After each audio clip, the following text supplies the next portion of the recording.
Graça e paz. No Evangelho de João, no capítulo 6, verso 51, o Senhor diz assim: Eu sou o pão vivo que desceu do céu. Se alguém comer deste pão, viverá para sempre. E o pão que eu darei pela vida do mundo é a minha carne. Por que será que Jesus, neste verso, se intitula como o pão vivo? O Senhor poderia usar a analogia do maná e dizer apenas: Eu sou o pão descido do céu. Mas ele diz: Eu sou o pão vivo que desceu do céu. Há vários tipos de pães em Israel.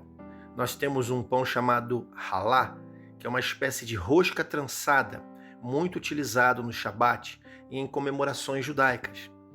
Existe também um pão muito conhecido chamado matzá, que é o pão ázimo, ou o pão sem fermento, que é muito utilizado na Pessá, que é a Páscoa judaica. Existe também um pão muito comum, que é o beagle, que é uma espécie de pão fermentado, crocante, é feito numa forma de anel. Mas o pão vivo, ele é diferente de todos os demais, ele é muito especial.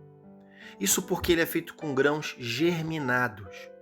Ou seja, é necessário deixar o trigo alguns dias numa base com um pouco de umidade, até que comece o processo de brotação de uma pequena raiz, uma pequena haste.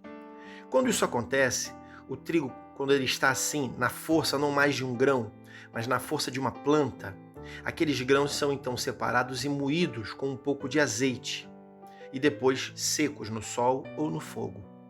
Esse pão é o pão que se dá para aquele que está enfermo. Ele é o pão que se dá para a mulher após o parto, por exemplo. É um pão que se dá para um soldado que volta da guerra. Ele é chamado de pão vivo pela força restauradora que ele tem.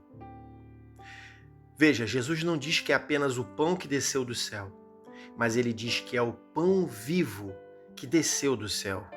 Ou seja, o Senhor é o resultado da semente divina germinada, pronta para brotar, para ser macerada, esmagada e para restaurar a força do cansado, a força do abatido, a força do enfermo.